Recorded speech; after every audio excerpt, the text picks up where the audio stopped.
प्रधानमंत्री नरेंद्र मोदी आज video conference के जरिए विकसित भारत संकल्प यात्रा के लाभार्थियों से करेंगे संवाद। सिर्फ 2 महीने में ही 15 करोड़ से अधिक प्रतिभागी बने यात्रा का हिस्सा।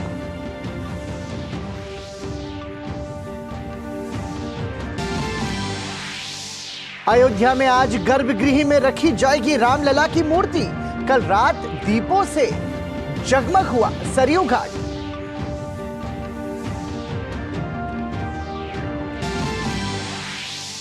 दिल्ली शराब घोटाला मामले में दिल्ली के मुख्यमंत्री अरविंद केजरीवाल की प्रवर्तन निदेशालय के सामने आज पेशी। एजेंसी द्वारा जारी कई समन के बावजूद अभी तक नहीं हुए हैं पेश।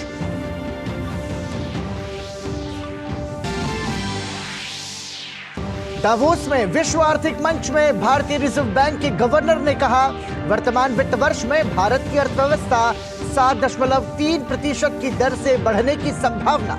आने वाले वर्षों में भारत की विकास गति रहेगी बरकरार।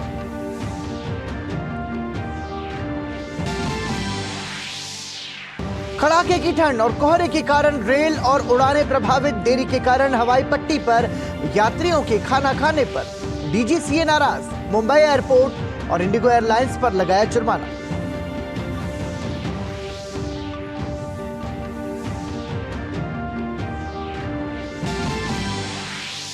अमेरिका ने हुतियों को वैश्विक आतंकवादी संगठन की सूची में किया शामिल। यमन के हुतियों ने अमेरिका द्वारा संचालित एक और जहाज पर किया हमला।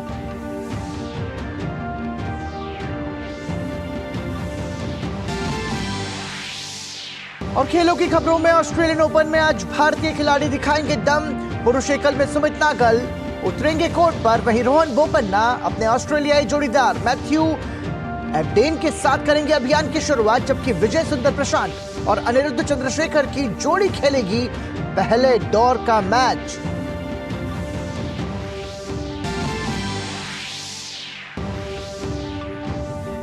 FIH ओलंपिक क्वालिफायर्स के सेमीफाइनल में भारतीय महिला हॉकी टीम की आज जर्मनी से होगी भिड़ंत। रांची में भारतीय टीम ने अपने पूल के अंतिम मुकाबले में इटली को 5-1 से हराकर सेमीफाइनल में बनाई थी जगह।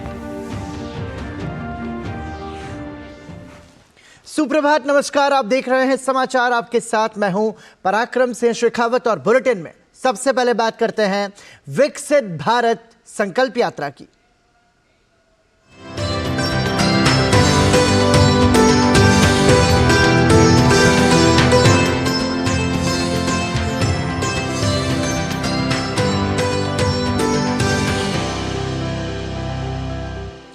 प्रधानमंत्री नरेंद्र मोदी आज वीडियो कॉन्फ्रेंसिंग के माध्यम से विकसित भारत संकल्प यात्रा के लाभार्थियों के साथ बातचीत करेंगे। प्रधानमंत्री इस अवसर पर उपस्थित लोगों को संबोधित करेंगे। कार्यक्रम में देश भर से विकसित भारत संकल्प यात्रा के हजारों लाभार्थी शामिल होंगे। कार्यक्रम में केंद्रीय मंत्री, सांसद, विधायक और स्थानीय स्तर के प्रतिनिधि भी शामिल होंगे। प्रधानमंत्री ने 15 नवंबर को विकसित भारत संकल्प यात्रा शुरू होने के बाद से पूरे देश में विकसित भारत संकल्प यात्रा के लाभार्थियों के साथ नियमित रूप से बातचीत की है। वीडियो कॉन्फ्रेंसिंग के माध्यम से 5 बार बातचीत हुई है।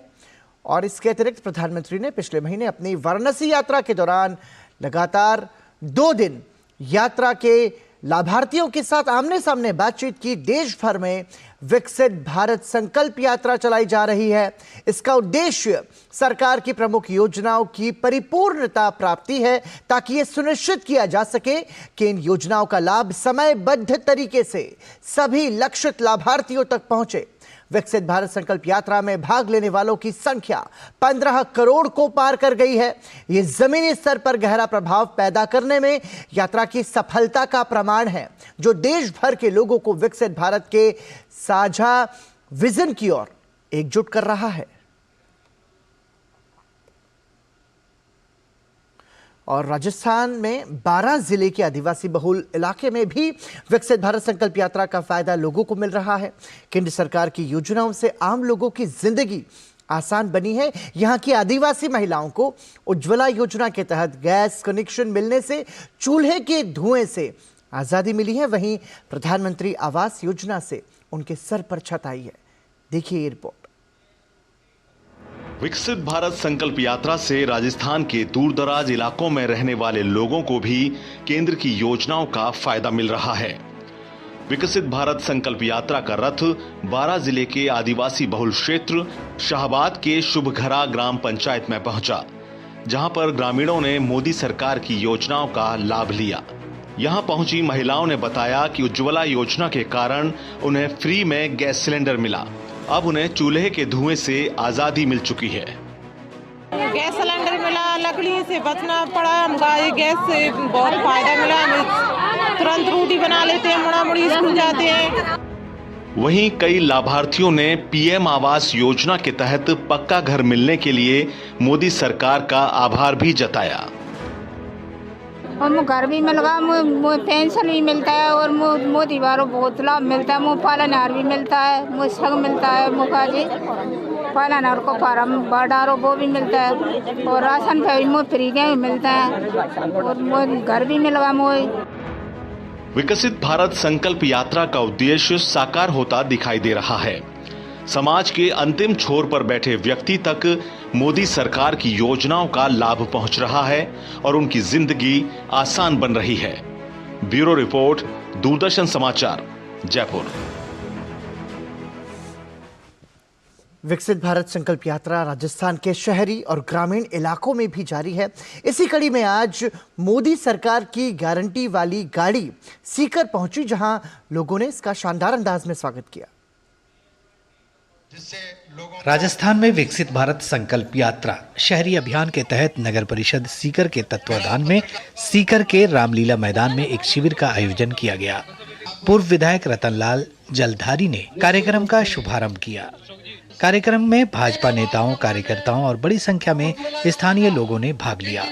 इस दौरान केंद्र सरकार की फ्लैगशिप योजनाओं की जानकारी आमजन को दी गई। कैंप के अंदर सभी तरह के तबकों के लोग, जिसमें खास तौर से गरीब वर्ग के लोगों के लिए जो प्रधानमंत्री द्वारा योजनाएं चलाई जा रही हैं, 17 योजनाएं मुख्य रूप से हैं जिनकी स्टॉल यहाँ पे लगाई गई है। सब काम यहाँ होंगे और जिन लोगों के यहाँ नहीं होते हैं रजिस्ट्रेशन यहाँ हो जाएगा। उसके बाद में जो काम बचता है वो दूसरे कैंप में वहाँ जा कर के वो उसको कार्य रूप दे सकते हैं। मुझे कहते हुए अत्यंत प्रसन्नता है कि देश के इस शीर्ष कुर्सी पर बैठे सम्मानीय प्रधानमंत्री जी गांव में, शहर में बैठे उस अंतिम छोर के व्यक्ति की चिंता करते हैं और उस अंतिम छोर के व्यक्ति का जीवन स्तर कैसे सुधर सके, इसके लिए विभिन्न प्रकार की योजनाओं के माध्यम से उनको राहत प्रदान करने के लिए इस योजना का प्रचार प्रसार में अपनी महती भूमिका अदा की। विकसित भारत संकल्प यात्रा शिविर के दौरान विभिन्न विभागों के जरिए स्टॉल लगाकर लोगों को केंद्र सरकार की जन कल्याणकारी योजनाओं की जानकारी दी गई। साथ ही योजनाओं से लाभान्वित होने के लिए पात्र लोगों का रजिस्ट्रेशन भी कराया गया। इस दौरान शहरवासियों ने भी मोदी सरकार को धन्यवाद दिया। साथ ही योजनाओं का लाभ पा रहे लोगों ने अपने जीवन में आए बदलाव की कहानी भी साझा की। उजाला कमाई मिले हैं गैस और सिलेंडर। आज से मान लाभ उसी छड़ी से चूल्हों को जलाना पड़े और गैस पर सब कुछ हो जाए। जब मेरा बच्चा हुआ तब मैंने आंगनबाड़ी में अपना रजिस्ट्रेशन करवाया था। रजिस्ट्रेशन करवाने से मुझे बहुत फ़ायदा हुआ। मेरा टीकाकरण हुआ, पोषाहार मिला और समय समय पर लाभ बहुत प्राप्त हुए। मुझे सलाह दी गई थी क्या खाना है, क्या पीना है। 8 महीने की होने पर मेरी गोद भराई की गई थी। फिर बच्चा होने पर मुझे प्रधानमंत्री मातृ वंदना योजना के तहत 5000 रुपये की राशि दी गई थी। उस राशि का उपयोग मैंने मेरे और मेरे बच्चे के पोषण में किया। मैंने अपने नज़दीक की आंगनबाड़ी सेंटर में जाके अपना रजिस्ट्रेशन करवाया। रजिस्ट्रेशन करवाने के बाद में उन्होंने मेरे को समय समय पर जाँच दी और मुझे बताया किस तरह का मुझे आहार लेना चाहिए और मेरा समय समय पर टीकाकरण हुआ। हर माह मुझे पोषाहार मिला। पोषाहार मिलने के बाद में जब 7वें 8वें महीने में उन्होंने मेरी गोद भराई की और जब मेरे प्रथम बच्चा हुआ तो मुझे प्रधानमंत्री मातृ वंदना योजना की तरफ से 5000 रुपये का प्रधानमंत्री जी की तरफ से सहयोग मिला। इसके लिए मैं प्रधानमंत्री जी का बहुत बहुत आभार व्यक्त करना चाहती हूँ। धन्यवाद। विकसित भारत संकल्प यात्रा के दौरान लोगों ने देश को 2047 तक विकसित राष्ट्र बनाने का संकल्प भी लिया। Bureau report, TD news. और आइए अब आपको लिए चलते हैं प्रभु श्री राम की नगरी श्री अयोध्या धाम और बताते हैं अयोध्या से जुड़ी खबरें। श्री राम अयोध्या आए, श्री राम अयोध्या आए, श्री राम अयोध्या आए, श्री राम अयोध्या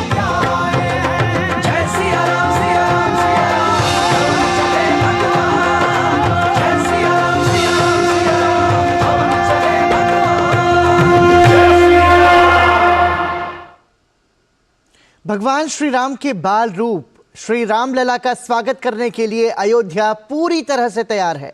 22 जनवरी को होने वाली प्राण प्रतिष्ठा से पहले आज रामलला की मूर्ति को राम मंदिर के गर्भगृह में विराजमान किया जाएगा। कल मूर्ति को अयोध्या में राम मंदिर में लाया गया। परिसर के अंदर मूर्ति ले जाने के लिए क्रेन का इस्तेमाल किया गया।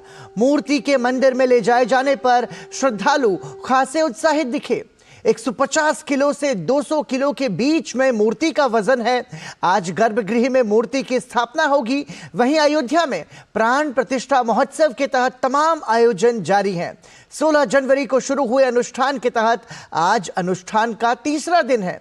प्राण प्रतिष्ठा के पूर्व शुभ संस्कार 21 जनवरी तक चलेंगे। अयोध्या के युवाओं का एक समूह भगवान राम के भजन से अपनी मनमोहक प्रस्तुतियां दे रहा है। गिटार के साथ भजन गा रहे इन युवाओं के साथ संत समाज के लोगों ने भी भजन गाए। उनसे बात की हमारे संवाददाता आरेंद्र प्रताप सिंह ने।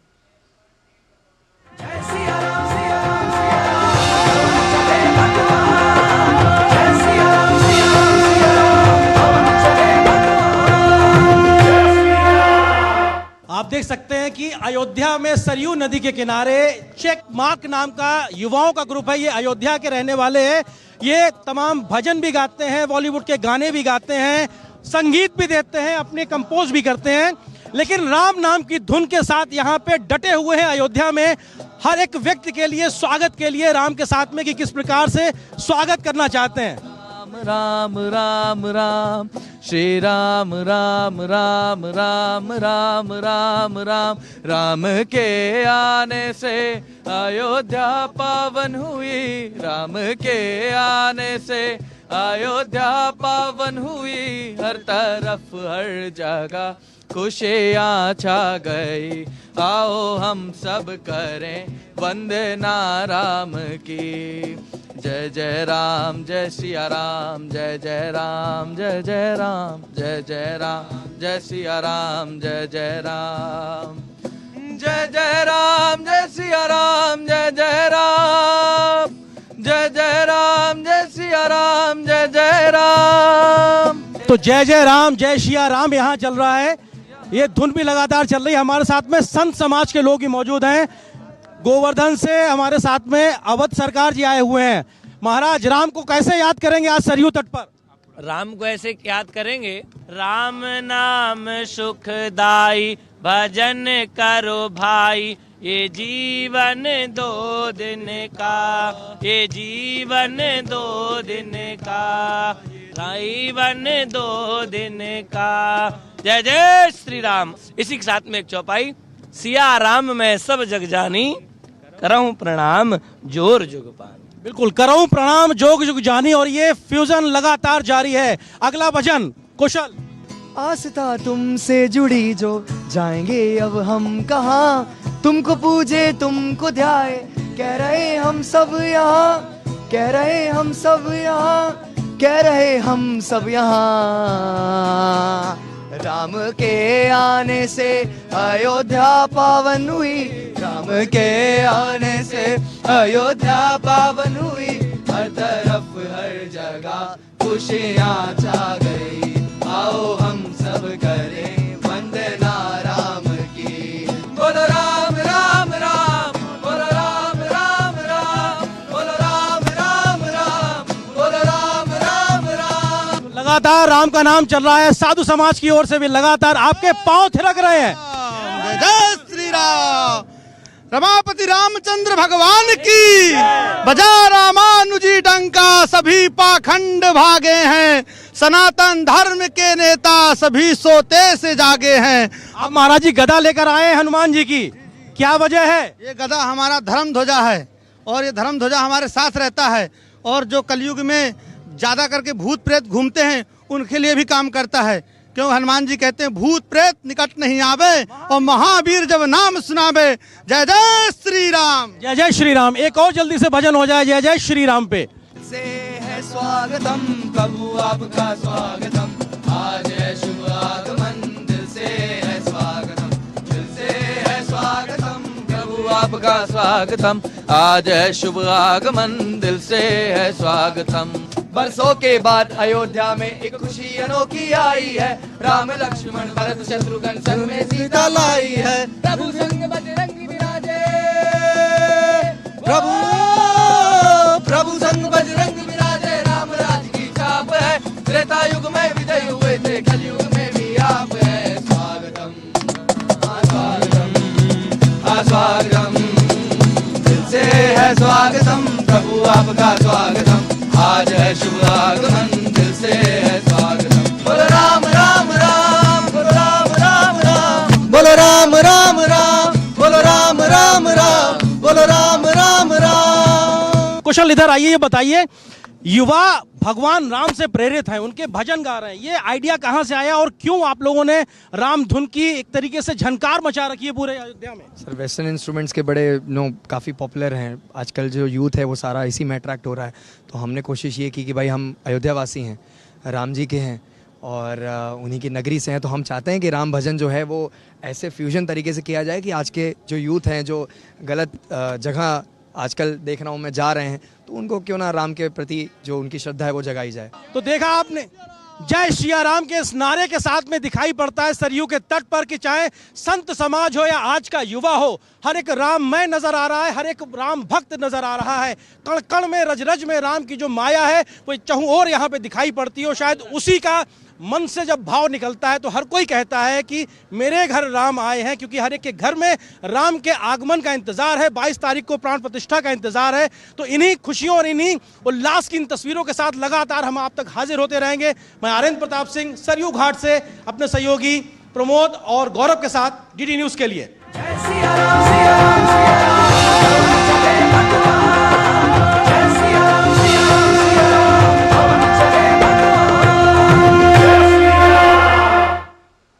तो देखिए, सारा भारत राममय है। 22 जनवरी को अयोध्या नगरी में रामलला की प्राण प्रतिष्ठा होनी है। जैसे जैसे तारीख नजदीक आ रही है, लोगों में उत्साह भी बढ़ता जा रहा है। इस कार्यक्रम को भव्य बनाने के लिए जोरदार तैयारियां चल रही हैं। प्राण प्रतिष्ठा से पहले अयोध्या में तमाम तरह के धार्मिक और सांस्कृतिक आयोजन हो रहे हैं। अयोध्या की महिलाओं ने इस महान कार्य में अपनी भागीदारी सुनिश्चित करने के लिए सरयू नदी से कलश यात्रा का शुभारंभ भी किया। देखिए ये रिपोर्ट।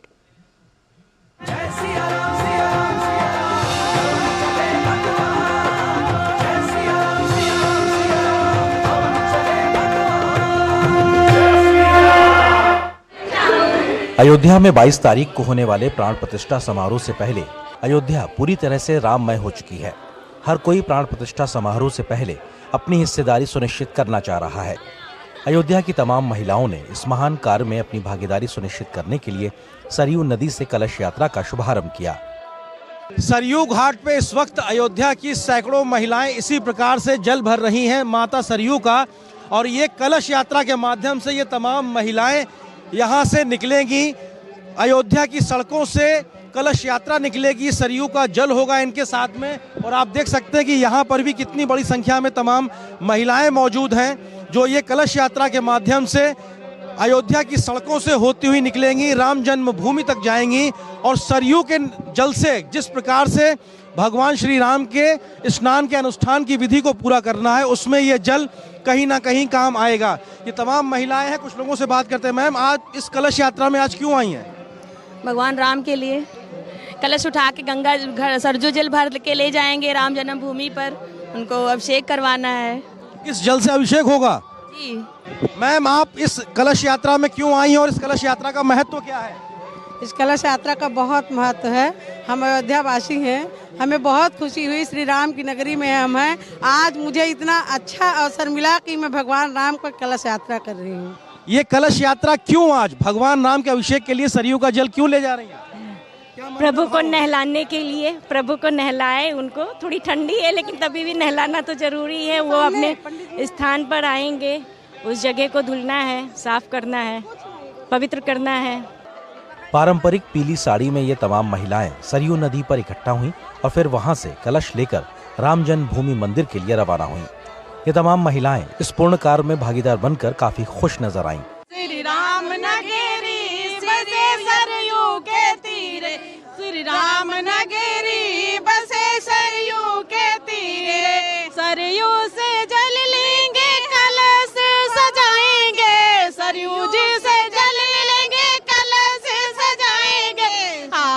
हमारे शहर को कलश से सजाएंगे, राम आएंगे आएंगे, राम आएंगे आएंगे, राम आएंगे, राम आएंगे आएंगे, राम आएंगे।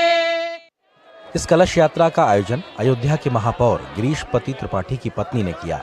उन्होंने कहा कि रामलला के प्राण प्रतिष्ठा कार्यक्रम को लेकर हर अयोध्या वासी खुश है और इस कार्यक्रम में अपनी भागीदारी सुनिश्चित करना चाह रहा है। हमारे रामलला का कल जलाधिवास है, उसके लिए आज अयोध्या की महिलाएं जल लेके भगवान सीताराम उनके राम जी के लिए, रामलला के लिए लेके जा रही हैं। कितनी महिलाएं आपके साथ आज पहुंची हैं और कितना दूरी तय करके आप लोग जाएंगे? केवल 251 महिलाओं को बुलाया था, लेकिन अपने प्रेम में बहुत सारी महिलाएं पहुंची हैं। रामलला की प्राण प्रतिष्ठा से पहले अयोध्या में तमाम तरह के धार्मिक और सांस्कृतिक आयोजन हो रहे हैं और ये कलश यात्रा भी उन्हीं कार्यक्रमों का एक हिस्सा है। अयोध्या धाम से आरेंद्र प्रताप सिंह की रिपोर्ट, डीडी न्यूज।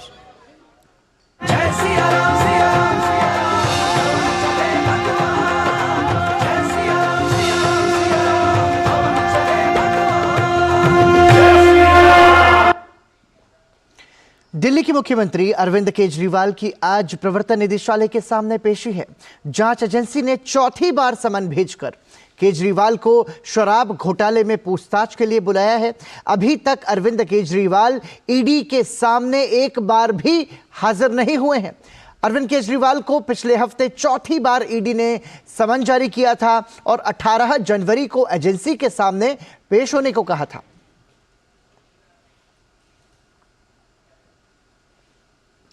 भारतीय रिजर्व बैंक के गवर्नर शक्तिकांत दास ने इस बात पर बल दिया है कि राष्ट्रीय सांख्यिकी कार्यालय एनएसओ के पहले अग्रिम अनुमान के अनुसार वित्त वर्ष 2024 में भारत की अर्थव्यवस्था के 7.3% की दर से बढ़ने की उम्मीद है। उन्होंने स्विट्जरलैंड के दावोस में विश्व आर्थिक मंच WEF के कार्यक्रम में बातचीत के दौरान ये बात कही। शक्तिकांत दास ने कहा कि आने वाले वर्षों में भारत की विकास की गति बरकरार रहेगी। उन्होंने कहा कि ये टिप्पणी अनेक इन हाउस शोध और विश्लेषणों पर आधारित है। शक्तिकांत दास ने बताया कि वित्त वर्ष 2021 में 5.8% की कमी के बाद भारतीय अर्थव्यवस्था में वित्त वर्ष 2022 में 9.1% और वित्त वर्ष 2023 में 7.2% की वृद्धि हुई है। विशेष रूप से वैश्विक रेटिंग एजेंसी फिच रेटिंग्स ने भारत की दीर्घकालिक विदेशी मुद्रा जारीकर्ता डिफॉल्ट रेटिंग की BBB- पर पुष्टि की है। रिजर्व बैंक के गवर्नर ने कहा कि निवेशकों के लिए भारत में निवेश करने का यह उपयुक्त समय है। वहीं हूती विद्रोहियों ने अदन की खाड़ी में एक अमेरिकी स्वामित्व वाले जहाज को निशाना बनाया है। यमन तट के पास हूतियों ने अमेरिकी जहाज पर मिसाइल से हमला किया। हूती सैन्य प्रवक्ता याह्या सारिया ने वीडियो संदेश जारी करते हुए कहा कि हमारे देश के खिलाफ अमेरिकी ब्रिटिश आक्रामकता के जवाब में और गाजा पट्टी में फिलिस्तीनी लोगों के समर्थन में यमनी हूती नौसैनिक बलों ने मिसाइलों का उपयोग करके अदन की खाड़ी में जहाज पर हमला किया। वहीं रांची में चल रहे FIH ओलंपिक क्वालिफायर्स के सेमीफाइनल में आज भारतीय महिला हॉकी टीम जर्मनी से भिड़ेगी। भारतीय टीम की नजर इस मैच को जीतकर ओलंपिक का टिकट कटाने पर होगी। गौरतलब है कि भारतीय महिला टीम ने अपने पूल के अंतिम मुकाबले में इटली को 5-1 से हराकर सेमीफाइनल में जगह बनाई है। भारत ने अफगानिस्तान के खिलाफ 3 T20 मैचों की सीरीज के तीसरे मैच को दोहरे सुपर ओवर में अपने नाम कर लिया। इस जीत के साथ ही भारतीय टीम ने सीरीज पर 3-0 से अपना कब्जा भी जमा लिया। सीरीज के आखिरी मैच में दोनों टीमें 20-20 ओवर के बाद 212 रन बना पाई थी। इसके बाद पहले सुपर ओवर में दोनों टीमें 16-16 रन बना सकी। फिर डबल सुपर ओवर में भारत ने पहले बल्लेबाजी करते हुए 11 रन बनाए। इसके बाद अफगानिस्तान की टीम ने 3 गेंद में ही 2 विकेट गंवा दिए और इस तरह भारतीय टीम ने जीत हासिल की। इसी के साथ ही समाचार में अभी के लिए इतना ही और ठीक 8 बजे डीडी न्यूज़ पर देखिए हमारा खास बुलेटिन नया सवेरा। तब तक के लिए नमस्कार।